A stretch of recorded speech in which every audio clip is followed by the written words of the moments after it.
parce que nous sommes en retard. Je crois que je donnerai la parole à Fernando Belo, qui vient de la faculté de lettres de l'Université de Lisbonne. Il a été mon professeur il y a quelques années.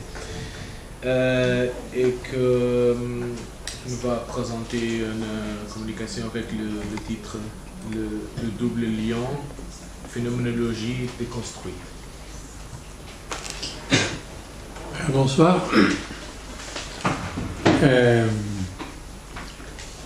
Ce texte s'agira de science et c'est à partir de deux bouquins que j'ai publiés, dont le premier en 2 volumes, le second est un résumé, qui fait un rapport entre une phénoménologie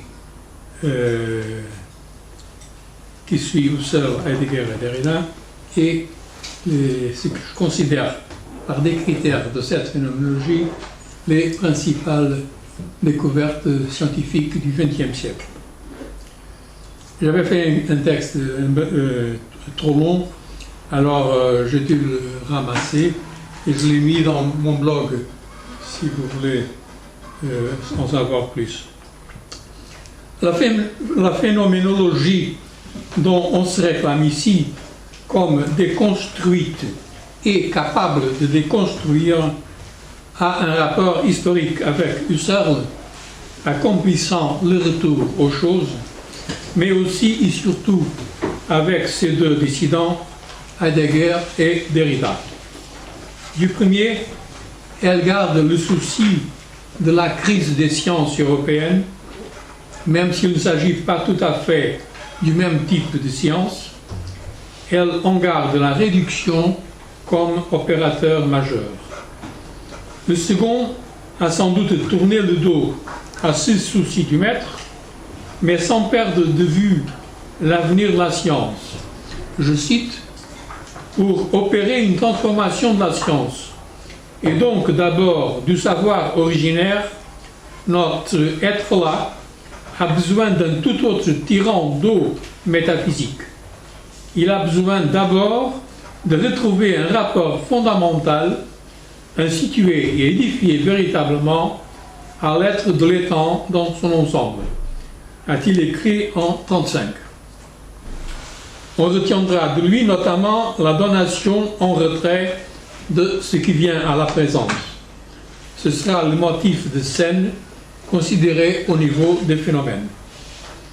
Du dernier, penseur du double lien, il n'est pas nécessaire d'évoquer comment ces premiers textes se sont occupés de langage, sexe et loi, de l'interdit de l'inceste et société en tant qu'alliance entre lignages différents, de sexualité et littérature, folie, théâtre, économie, comment l'écriture débordait de tous les côtés le sujet européen.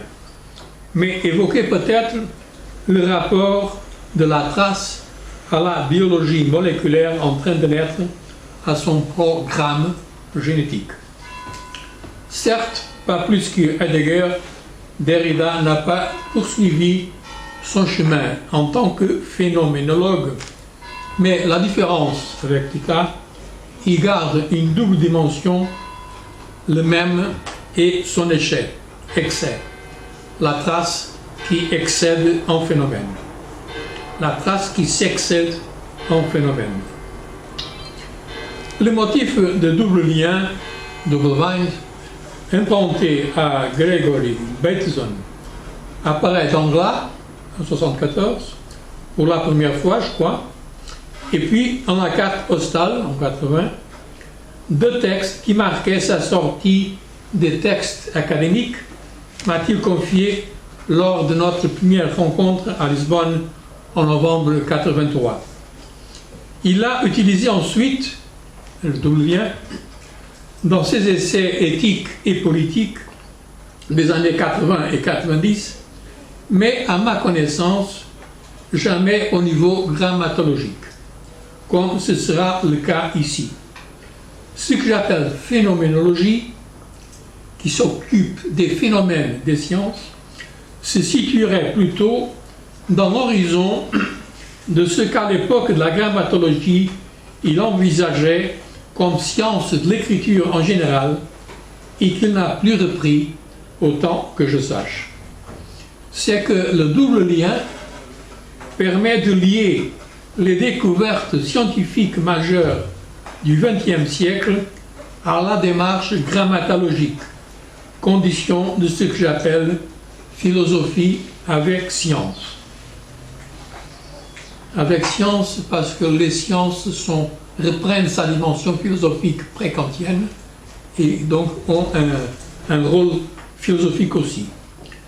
La question que je vais tâcher de poser est celle du rôle des doubles liens dans la démarche de la déconstruction, motif qui est advenu par rapport au motif grammatologique de traces, différences, marques, suppléments, etc. Je ne saurais en parler pour ce qui est de l'usage déridien dans les années 80 et 90, sans doute fort différent de ce que je vais proposer. C'était vers la fin de la lecture de la phénoménologie de l'esprit d'Anglas. Je cite: « Avant toute chose, avant tout étant déterminable, il y aura eu l'événement irruptif du don. Événement qui n'a plus aucun rapport avec ce qu'on désigne couramment sous ce mot. On ne peut donc plus penser la donation à partir de l'être, mais le contraire, pourrait-on dire, si cette inversion logique était ici pertinente au moment où il ne s'agit pas encore de logique, mais de l'origine de la logique. Dans Sein und Sein, le don du Es gibt se donne à penser avant le Sein, dans Es gibt Sein, et déplace tout ce qu'on détermine sous le nom d'Ereignis, mot souvent traduit par événement. Il y a là un fatum du don, et cette nécessité se disait dans le doigt qui nous l'indiquait plus haut. Le vertige, le délire, doit se déterminer en pour soi et prendre consistance.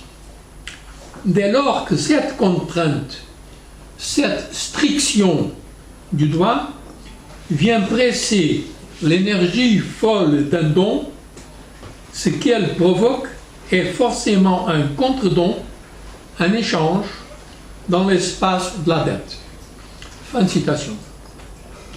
C'est donc dans le contexte de l'Ereignis, du texte heideggerien de 62, que Derrida parle d'un doigt, d'une contrainte, d'une loi, d'une striction qui vient presser l'énergie folle d'un don. C'est dire qu'il faudra retenir la trace avant les temps, le contexte avant la chose. Or, je terminais une thèse sur l'épistémologie de la sémantique saussurienne. Cette striction ou stricture a ouvert un jour, de façon tout à fait inattendue, la matrice des doubles liens qui rendait compte de ce que, une quinzaine d'années plus tard, j'ai compris que c'était de la phénoménologie. 5 sciences s'y liaient entre elles phénoménologiquement, en ceci que, d'après leur découverte majeure, leur champ structuré de phénomènes traditionnels manifestait une sorte de réserve de non-phénomènes structurés, obéissant à une loi tout autre que celle du champ traditionnel des phénomènes. Dans le champ de la gravité et des transformations chimiques, les protons et neutrons du noyau atomique. Dans les cellules des vivants, l'ADN dans leur noyau. Dans le langage, les phonèmes ou lettres de l'alphabet. Dans les systèmes de parenté, les rapports d'inceste. Dans la théorie des pulsions, le refoulement. Dans tous ces cas, chacun à sa façon, quelque chose des phénomènes est retranché de leur champ comme condition de leur appartenance à ce champ. Déjà à l'époque, la voiture automobile fournissait un premier modèle de compréhension, son cylindre retranché du reste de l'appareil. Ce ne fut que plus tard que j'ai compris, toujours en lisant Derrida, que ces doubles liens relevaient de deux lois indissociables et inconciliables de l'énigme de la différence exemplifiée chez Freud dans la conférence de 68. Philosophie avec science dit comment ces sciences ont repris leur dimension philosophique que Kant avait suspendue 2 siècles auparavant, comment elles rendent au sujet de la philosophie européenne ce qu'il manquait, dimension biologique et sociale, langage. Référence à la discussion tout à l'heure, le sujet justement de la philosophie n'a pas de corps biologique, n'a pas de société, n'a pas de langage. Ici, on essaye, à partir de ces sciences qui s'en occupent, de restituer cela à l'être, au monde de Heidegger. Bon, bref rappel de Lucia selon Aristote. Dans les débuts grecs, la philosophie occidentale et de ses oppositions est faite de l'opération de définition inventée par Socrate et utilisée par Platon, ses idées éternelles en relève, mais surtout et partout par Aristote, auquel Heidegger invite à faire spécialement attention. Je cite, « La physique d'Aristote est en retrait et pour cette raison jamais suffisamment traversée par la pensée, le livre de fond de la philosophie occidentale. » Fin de citation. En effet, la physique est une philosophie avec science qui a duré pendant environ 20 siècles de l'histoire occidentale du savoir. On peut expliquer très vite. La physique, c'est le temps en tant que mouvement, et le motif d'Usia, etc., dont je vais parler, il l'applique ensuite aux diverses sciences, à la biologie, à la zoologie, à la botanique, à la météorologie, à la poétique, etc.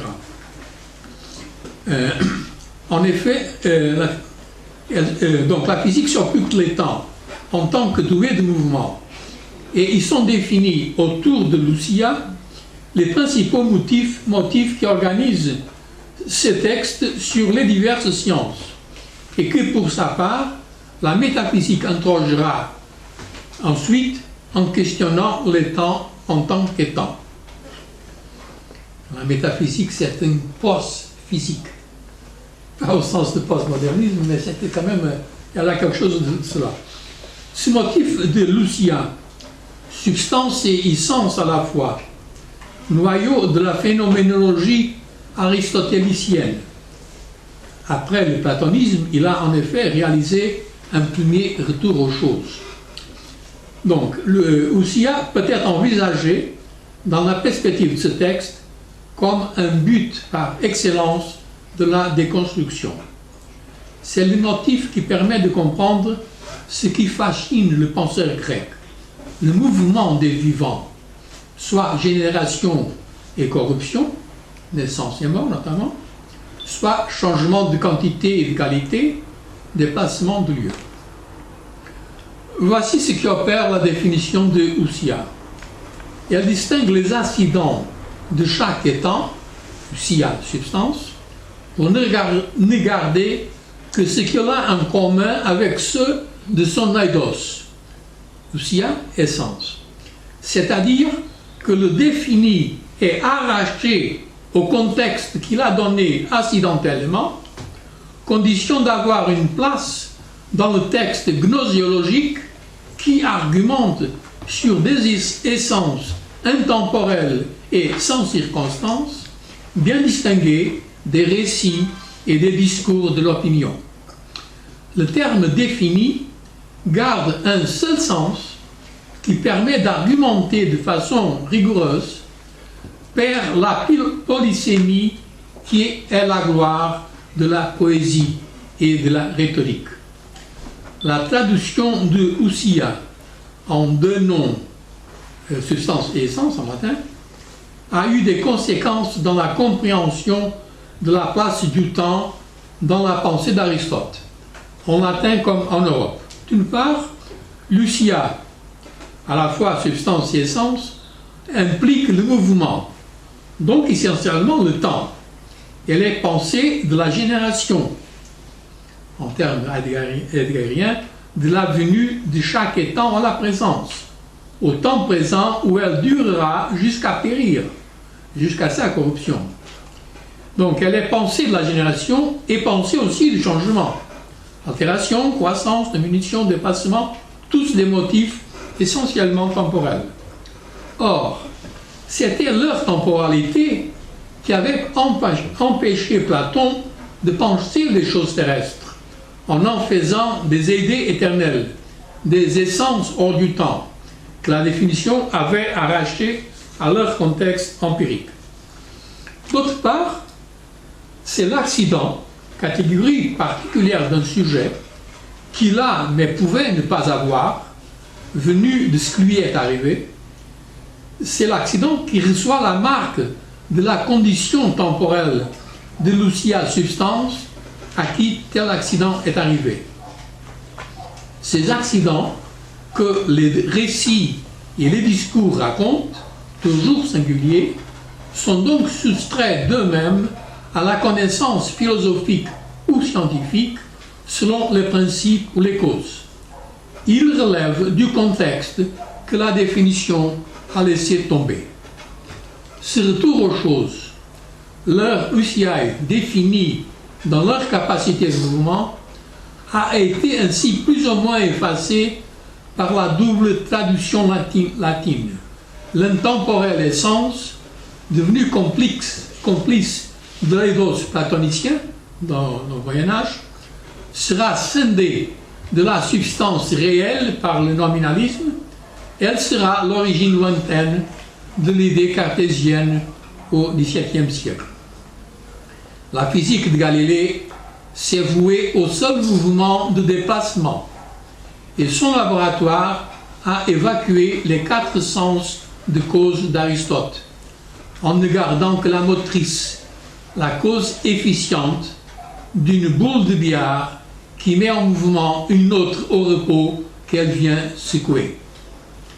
Le principe d'inertie implique que l'on ne sache plus comprendre les finalités. Le vitalisme en biologie qui est venu jusqu'à la biologie moléculaire est le symptôme clair de cette ignorance moderne, fière de son déterminisme. À la question « Quelle est la finalité d'une voiture, d'un chien ?» l'inertie empêche de répondre. Bon, maintenant ce titre, le double lien est la déconstruction de la séparation, opposition ou accident. Essayons donc une phénoménologie de la circulation sur les routes. Chaque voiture doit bien avoir sa destinée. Presque tout l'appareil est construit en fonction de sa possibilité d'y aller, en tenant compte des courbes et carrefours des routes, mais aussi des autres voitures allant dans le même sens ou en sens contraire. Son anatomie est liée en toutes ses pièces en fonction de la loi du trafic, de la finalité du déplacement, qui peut être quelconque à chaque fois selon le choix du pilote. Ce serait un exemple de dystannérance. Un exemple simple. Une partie toutefois, le cylindre à explosion de l'essence, est retiré de cette finalité. On peut dire que le moteur, il est aveugle par rapport à la route, il ne sert qu'à la causalité motrice. Selon toutefois une autre loi que celle de la circulation, la loi de la thermodynamique des gaz. Inconciliables les deux lois, comme il souligne que le cylindre soit inexpugnable, structuré de l'ensemble de l'appareil. D'ailleurs, elle fait aussi des moteurs électriques de nos électrodomestiques, qui est aussi structuré, tout à fait retiré du reste. Or, si l'on compare avec les voitures à chevaux qui ont occupé les voies pendant des millénaires, on se rend compte que la loi du trafic sur les routes étant en gros la même, de fil inverse selon le sens de la marche, tourner à droite ou à gauche, plus lent ou plus vite, freiner, mais que l'anatomie que cette loi commande est tout à fait différente. Le moteur n'est pas structuré, il coïncide avec le lieu de la finalité, c'est un animal, un automobile, lui, qui traîne le char et est guidé par le cocher avec ses rênes. Le cheval, avant, est capable de voir les autres chevaux en sens inverse, voire s'effrayer. De ce point de vue, les deux lois ne sont pas conciliables. Mais si le char a été inventé pour être traîné par des chevaux, ceux-ci, à l'envers, existent bien et bien par eux-mêmes, sans char et sans chevalier. Ceci peut permettre de comprendre en quoi a consisté la nouveauté de l'invention de la voiture. Ni moteur, ni appareil ne servent à rien tout seuls, n'ont point d'existence autonome. Leur indissociabilité est l'unité qui fait des deux lois, celle du trafic et celle de l'explosion de gaz saturé, un double lien, une machine. Il n'y a pas deux liens, mais un double lien, une machine. Cela a été l'invention de James Watt, la machine à vapeur. La chaudière cédant plus tard sa place au moteur d'exclusion et bien aussi au moteur électrique, avec une autre loi d'électrodynamique, qui joue partout dans le travail de n'importe quel électrodomestique. La machine moderne, une définition, est donc le double lien d'une loi physique concernant une structuration et d'une loi sociologique concernant un travail, inconciliable par structuration, indissociable l'unité du lien. La trouvaille de la phénoménologie que je propose a consisté en avoir repéré des doubles liens plus complexes chez les vivants, le langage, les tribus, la psychanalyse, en ménageant ensuite la physique-chimie d'une certaine façon, d'ailleurs fort polémique. Il s'agit de doubles liens toujours susceptibles de nouvelles complexités, des atomes aux molécules composées, puis aux graves et aux astres, des molécules à carbone aux unicellulaires, de ceux-ci aux arbres et aux mammifères, des tribus aux sociétés agricoles et leurs villes jusqu'aux métropoles contemporaines, des recettes et des mythes aux paradigmes scientifiques, philosophiques et d'autres corpus. Ces évolutions historiques fort lentes se sont jouées toujours selon des événements impossibles, des inventions, que des doubles liens doivent permettre en principe de penser. Ajoutons un exemple à celui de la voiture. Si l'on pense à un carnivore, on dira qu'il a un système de nourriture de toutes ses cellules, digestion, respiration, circulation, qui doit aller chercher des molécules à carbone en mangeant des herbivores qui doivent de même manger des plantes qui captent le carbone du CO2 atmosphérique. Un autre système de mobilité, un système de nourriture, et maintenant un autre système de mobilité, organes perceptifs, cerveau et les muscles des os, est poussé par le premier à la chasse de nourriture, selon les aléas de la scène écologique. De façon approximative, on peut dire que l'un sert de moteur à l'autre. Ces gènes et hormones étant aveugles sur la scène, ils sont donc structurés, doivent compter avec les organes de sensibilité, les organes d'un être au monde, pour accomplir leur fonction. Le cycle biologique du carbone permet de comprendre la loi de la jungle qui a présidé à l'évolution, inconciliable avec celle de l'autoreproduction de chaque animal, qui va chercher d'autres vivants à manger et se défendre d'être à son tour la proie du plus fort au plus astucieux.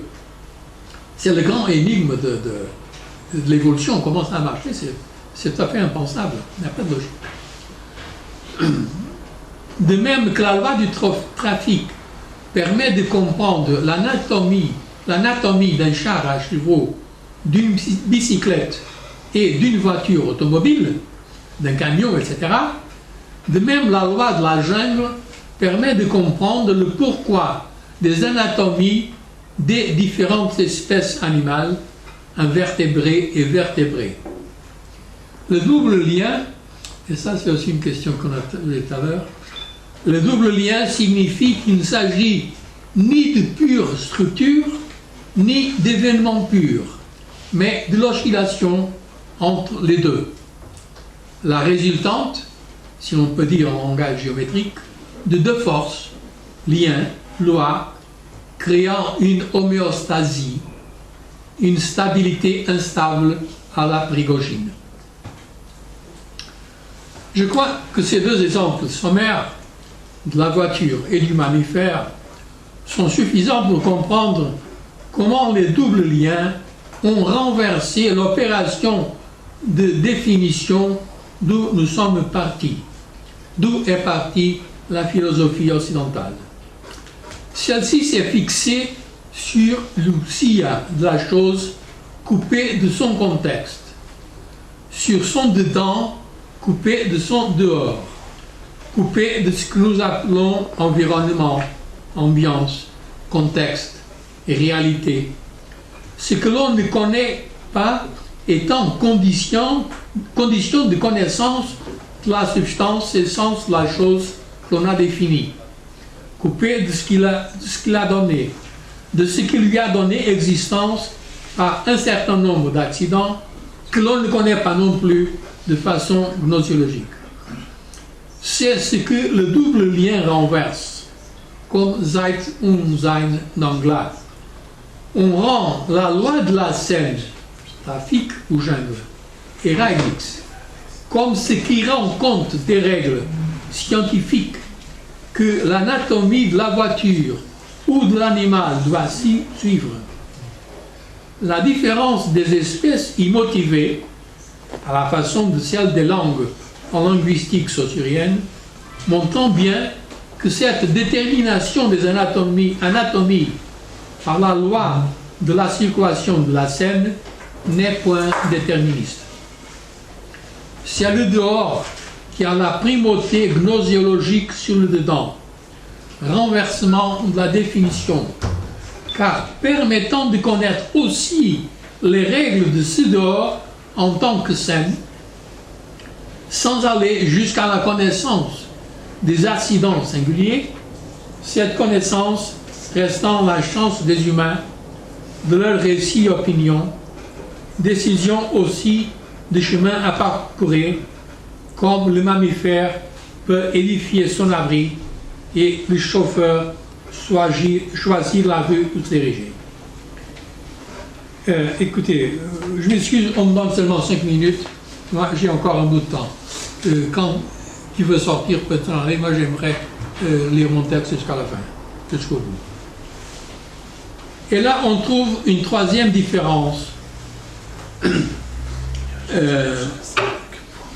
Puisqu'autant la scène du trafic automobile que celle de la jungle écologique sont des scènes où circulent multiples voitures, multiples vivants, leurs règles de circulation concernent évidemment des situations aléatoires. C'est la vérité des accidents d'Aristote. L'étant défini comme circulant est donc indéterminé par essence. En conséquence, au laboratoire scientifique, pour traquer des règles, il faut créer des conditions de détermination précise permettant de cerner des causes et des effets dans les mouvements qu'on y provoque. En bref, le double lien est la déconstruction de la séparation-opposition entre ousia et accident, ou entre être et temps.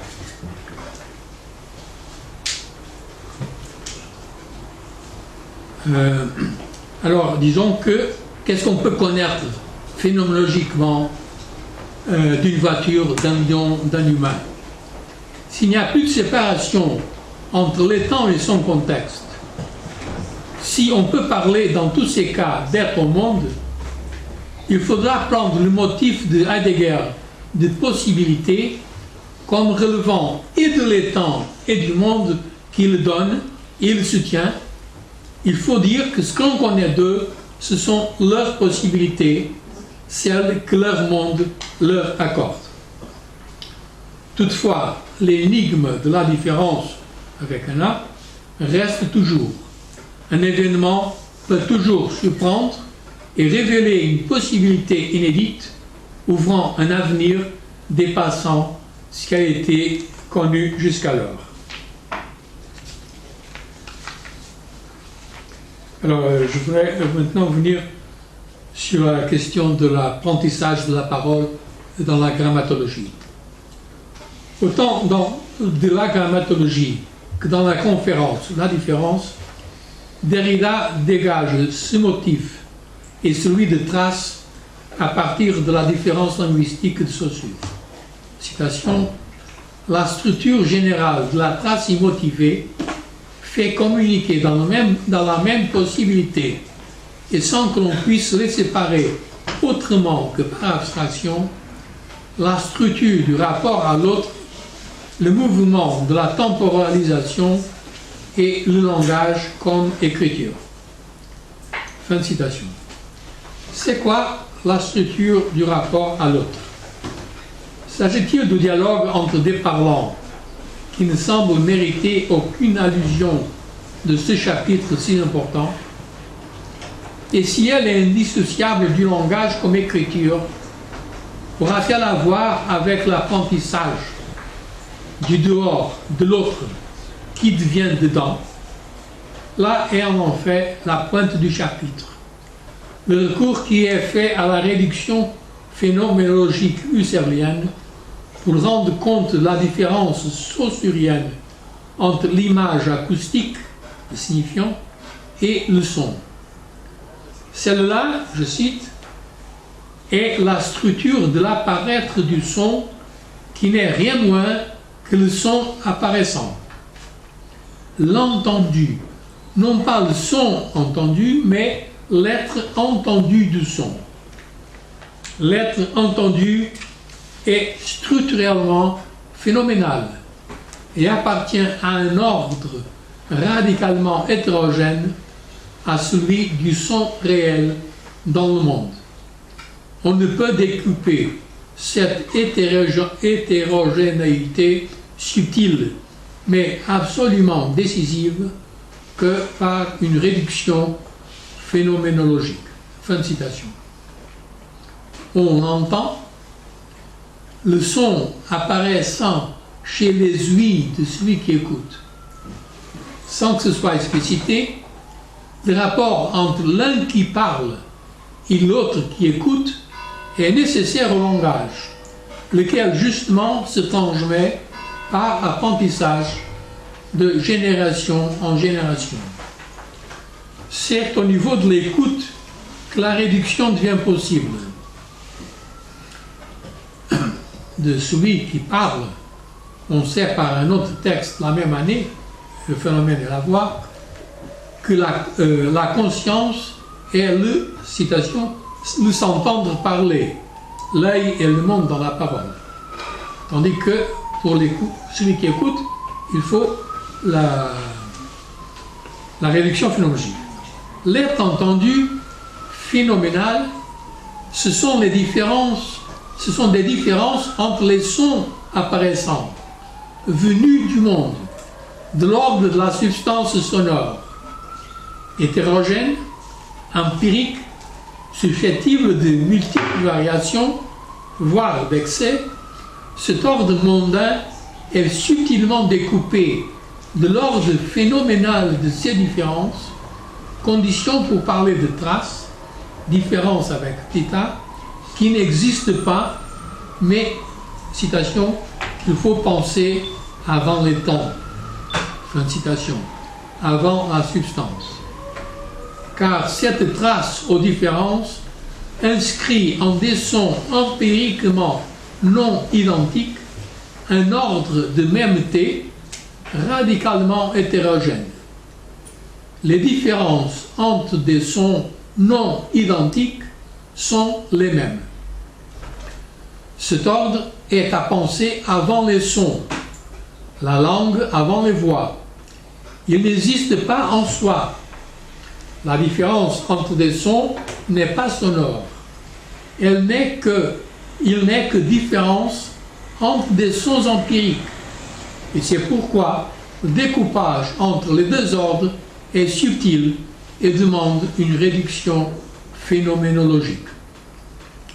Or, tenir compte de l'apprentissage comme exemple majeur de cette réduction permet en effet de lire l'énigme de la différence dans la conférence sur celle-ci comme relevant d'une économie du même, ici la langue, et une dépense, un excès, la parole, relevant de la vie, la mort.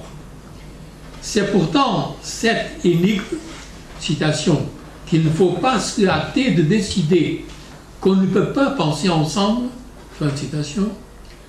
C'est cette énigme que la réduction phénoménologique a découpée subtilement, car les deux ordres sont hétérogènes. C'est pourquoi il y a énigme. Or, justement, l'apprentissage reste une énigme majeure, l'énigme des énigmes, oserait-on dire. En lui, le découpage, la réduction, se fait sans que l'on sache comment.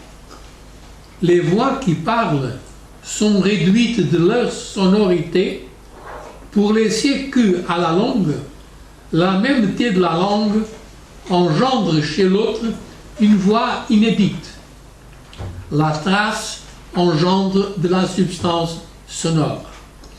Ce qui ne peut se faire que dans la variabilité de cette substance, son excès, énergie folle d'un don, disait Derrida d'Anglas, énergie folle d'un son, que la mêmeté retient par striction dans son ordre, celui de la langue tribale.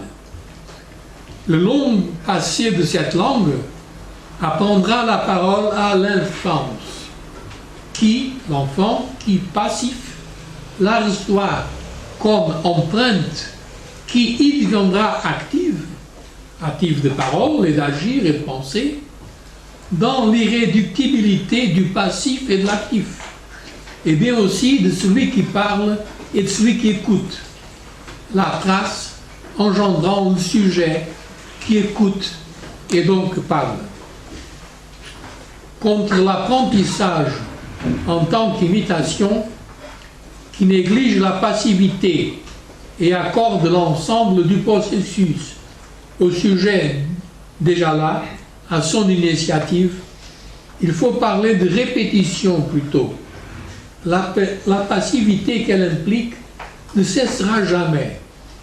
En témoigne que tout le monde parle selon une multitude de règles phonologiques, morphologiques et syntactiques que l'on ignore, qui n'a jamais été l'effet d'une imitation active. C'est juste le contraire. Ce sont ces règles qui activent le sujet qui parle, selon un processus d'oubli des voix des gens de la tribu, les gens qui ont appris à parler, des rêves attestent parfois de réveil, oubli corrélatif de la structuration de la nouvelle voix par rapport au nouveau discours. Là se situe, me semble-t-il, l'énigme de la réduction, qui joue sans doute chez le maître, mais aussi chez le disciple. car c'est le tout de double lien, voix et discours, qui est inscrit, avec donc la structuration qui rend les deux inconciliables. Voilà pourquoi il faut lire la structure du rapport à l'autre de tantôt comme incluant non seulement le dialogue, mais aussi l'apprentissage de la parole. Et en fait, on apprend des autres à parler toute sa vie, au sens où l'on dit que l'on gagne de l'expérience, du savoir.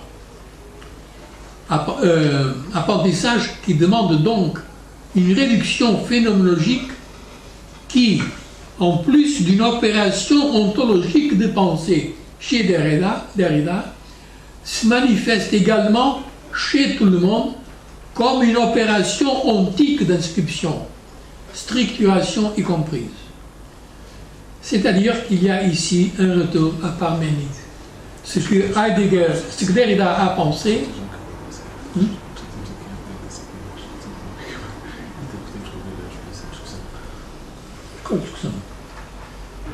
Já estamos a 45 minutos, penso imenso que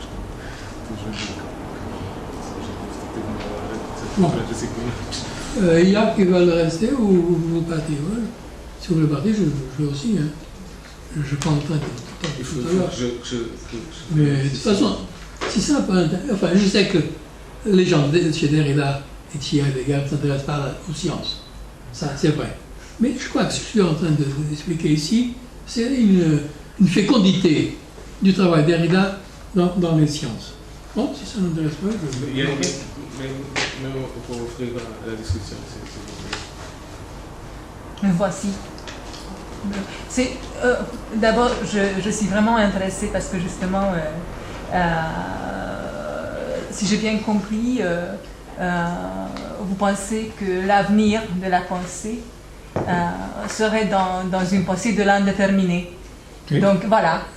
Et donc une matérialité qui entoure voilà, la pensée, disons-le comme ça. Mais il y a des règles.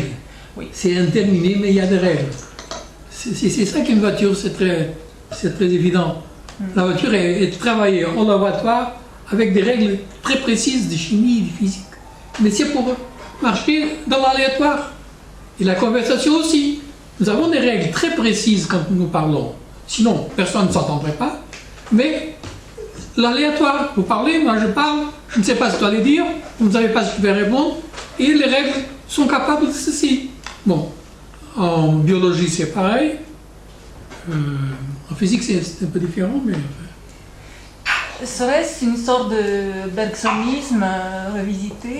De bergsonisme. Je ne connais pas Bergson. Je ne sais pas si cette image vous intéressera, mais pour Valéry, un test où il écrit sur le navire, il dit que le navire est une architecture, c'est-à-dire avec toutes les pensées sur l'architecture de forme, de rendre forme, etc. Mais une architecture faite pour s'émouvoir.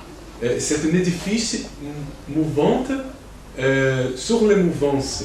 Quelque chose, parce qu'il doit se mouler. C'est notre...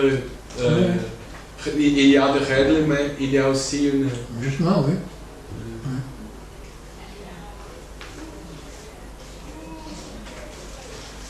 Bon, moi, ce que j'allais pour finir, c'était justement sur la déconstruction de la physique d'Aristote. Enfin, c'est pas grave.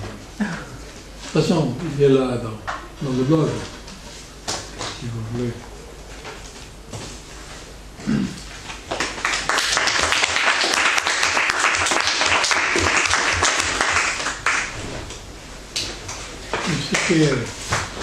Ce qui est un peu pénible, c'est que c'est un travail tout seul. Je ne suis jamais arrivé à trouver des échos chez des gens intéressants, soit la phénoménologie, soit à Heidegger, soit Derrida. Jamais. Tant pis. Mais vos livres sont accessibles en français, si j'ai bien compris. Comment? Les livres sont accessibles en français. Oui, oui, ils existent en français. Oui. En portugais, ils ne sont pas accessibles. Seulement en français.